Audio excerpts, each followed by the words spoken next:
भविष्य में खुद के साथ बुरा होने का एहसास जो कुछ साधकों को होता है, अकारण भय जैसा जो लगता है, वो इसलिए नहीं लगता है कि वास्तव में आपके साथ भविष्य में कुछ बुरा हो जाएगा। भले ही आपको ध्यान में ऐसे दृश्य दिखते हों या फिर आपको विचार आते हों या फिर स्वप्न में आपको ऐसा कुछ दिखता हो। किसी भी इंसान या फिर साधक को उसके खुद के ही भविष्य के बारे में जो बुरे ख्याल आते हैं वो इसलिए आते हैं क्योंकि पूर्व के किसी जन्म में उसके साथ में ऐसा हुआ होता है।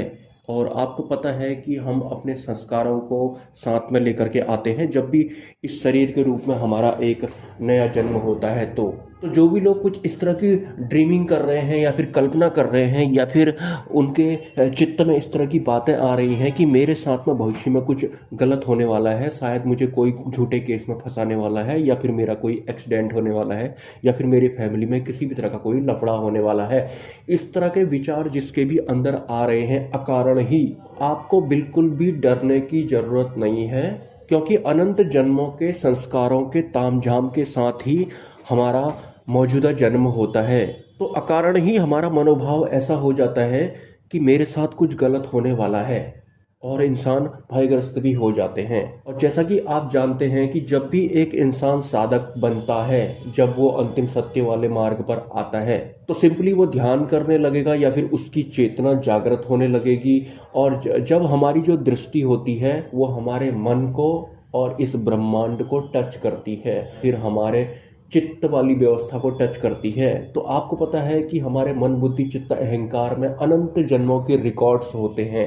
तो जैसे ही हमारी दृष्टि उन्हें टच करती है तो उसके अकॉर्डिंग ही हमारे को सपने आते हैं या फिर एहसास होने लगते हैं या फिर विचार वगैरह आने लगते हैं। लेकिन एक साधक डर जाता है और जो ये मन होता है इसका तो काम ही दृश्य बनाना होता है। तो कुछ दृश्य तो हमारे पूर्व के जन्मों से रिलेटेड होते हैं और कुछ दृश्य ये जो हमारा मन होता है ये हमको भयभीत या फिर भ्रमित करने के हिसाब से ऑटोमेटिक हमको इस तरह के विचार या फिर दृश्य वगैरह बना करके दिखा देता है। तो एक साधक को जागरूक रहना होता है, आपको साधना में बने रहना है। अंतिम सत्य ही आपका अंतिम लक्ष्य होना चाहिए। मैं उस साधक की बात कर रहा हूँ। और कभी कभी साधक को अपने ही बारे में बहुत बुरे दृश्य दिखाई पड़ते हैं या फिर स्वप्न दिखाई पड़ते हैं जिसमें कि उसके साथ में कुछ बुरा हो रहा होता है। तो सिंपली वो जो बुरा आपको खुद के बारे में दिखाई पड़ता है, किसी किसी साधक के साथ में ये होता है, तो वो पूर्व के किसी जन्म में आपके साथ में हुआ होता है। और वो जो हुआ होता है या तो फिजिकली वो हुआ होगा या फिर माया ने आपके साथ उस जन्म में भी खेला होगा। तो आज आप साधक बन गए हैं, आपकी दृष्टि ने आपके मन को चित्त वृत्तियों को टच किया, तो वो दृश्य भी निकलते हैं। वो भी ओरिजिनल भी हो सकते हैं और वो डुप्लीकेट भी हो सकते हैं, मतलब मन के द्वारा बनाए गए मनगढ़ंत भी हो सकते हैं, दोनों हो सकती हैं। इससे आपको भ्रमित होने की जरूरत नहीं है क्योंकि आपका मकसद तो ब्रह्मरूप होना है। क्या फर्क पड़ता है वो जो दृश्य आपको ध्यान में या फिर स्वप्न में दिखाए गए आपके ही बारे में, जो कि काफी बुरे भी हो सकते हैं, वो पूर्व के जन्म में सच थे या फिर आपको डराने के उद्देश्य से माया द्वारा रचा गया था उनको।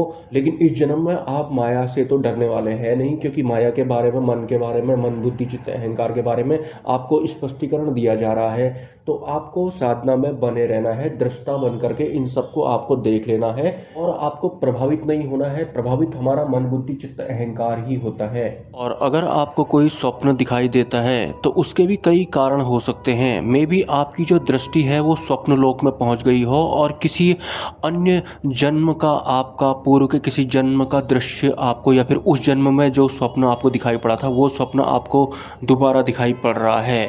और अगर वो स्वप्न अच्छा नहीं है तो आप सोच रहे हैं कि मेरे साथ आने वाले भविष्य में कुछ बुरा होने वाला है, ऐसा भी होता है। इसके अलावा जो एक साधक होता है वो पास्ट में ना जाए या फिर वो फ्यूचर के बारे में ना सोचने लगे, इस वजह से उसे बोला जाता है कि जो परमात्मा होते हैं वो प्रेजेंट में होते हैं। क्योंकि अगर आप प्रेजेंट में रहने लगेंगे तो आप पास्ट और फ्यूचर में नहीं जाएंगे, मतलब आप मन और बुद्धि में नहीं जाएंगे। क्योंकि पास्ट और फ्यूचर में स्ट्रीमिंग करने के लिए आपको मन या फिर बुद्धि में जाना पड़ता है। और एक आम इंसान पास्ट के बारे में भी परेशानी होता है, फ्यूचर के बारे में भी वो चिंतित ही होता है। इसलिए उसे बोला जाता है कि परमात्मा प्रेजेंट में होते हैं, परमात्मा तो पास्ट और फ्यूचर में भी होते हैं। लेकिन पास्ट और फ्यूचर में एक साधक क्यों जाता है? वो परेशान होने के लिए जाता है पास्ट में या फिर फ्यूचर में? परमात्मा को ढूंढने के लिए तो वो नहीं जाएगा पास्ट और फ्यूचर में। पास्ट और फ्यूचर में जाना मतलब मन बुद्धि की स्ट्रीमिंग में बह जाना। इस वजह से बोला जाता है कि परमात्मा प्रेजेंट में होते हैं, लेकिन परमात्मा पास्ट फ्यूचर प्रेजेंट तीनों में होते हैं, वो तीनों के पार में भी होते हैं। लेकिन यहाँ पर नोट करने वाली बात यह है कि आपको जैसे आज ये सुनने को मिला कि परमात्मा तो पास्ट फ्यूचर और प्रेजेंट तीनों कालों में होते हैं, तो अब आप हैं क्या? आप एक साधक हैं या फिर आप एक ज्ञान इकट्ठा करने वाले हैं? आप वो हैं जो ब्रह्मरूप होना चाहते हैं, या फिर आप वो हैं जो खुश हो रहे हैं कि आज मुझे पता लग गया कि परमात्मा प्रेजेंट में नहीं होते, वो तो पास्ट और फ्यूचर में भी होते हैं, बस आप इतने में ही संतुष्ट होने वाले हैं, या फिर आप ब्रह्मरूप होने वाले हैं? तो यहाँ पर आप ब्रह्मरूप होने वाले हैं वाले साधक होने चाहिए, वरना आप खाली सीखने वाले होंगे। मतलब पास्ट और फ्यूचर में भी परमात्मा होते हैं और आपने ये जानकारी इकट्ठा कर ली है और आप संतुष्ट हो गए। थोड़ी देर में एक और सवाल आपके मन बुद्धि चित्त अहंकार में आने ही आने वाला है।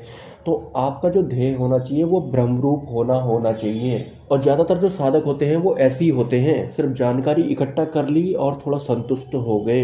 ब्रह्मरूप होने वाला संकल्प आपका होना चाहिए, मतलब परमात्मामय ही आपको होना है। और परमात्मा जो होते हैं हम उनसे बात नहीं कर पाएंगे, हम उनके जैसे हो सकते हैं, क्योंकि वहाँ करने जैसा कुछ होता नहीं है, होने जैसा होता है। मतलब हम परमात्मा के जैसे हो सकते हैं, परमात्मा हमारे भीतर से प्रकट हो सकते हैं, लेकिन हम परमात्मा से अलग से बात नहीं कर सकते हैं। तो हमें खुद को मिटाना बहुत ज़्यादा ज़रूरी होता है।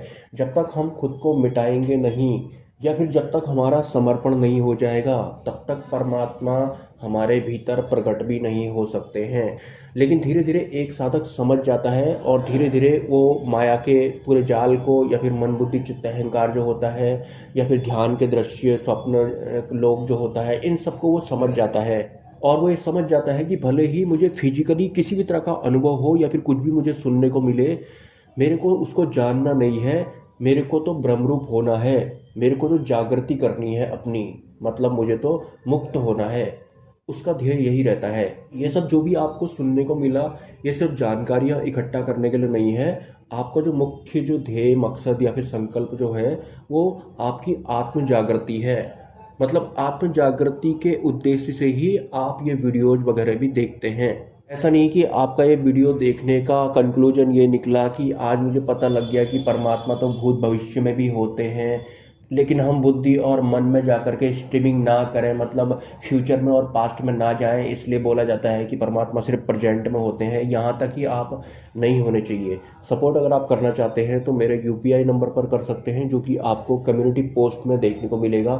मिलते हैं किसी नेक्स्ट वीडियो में। नमस्कार।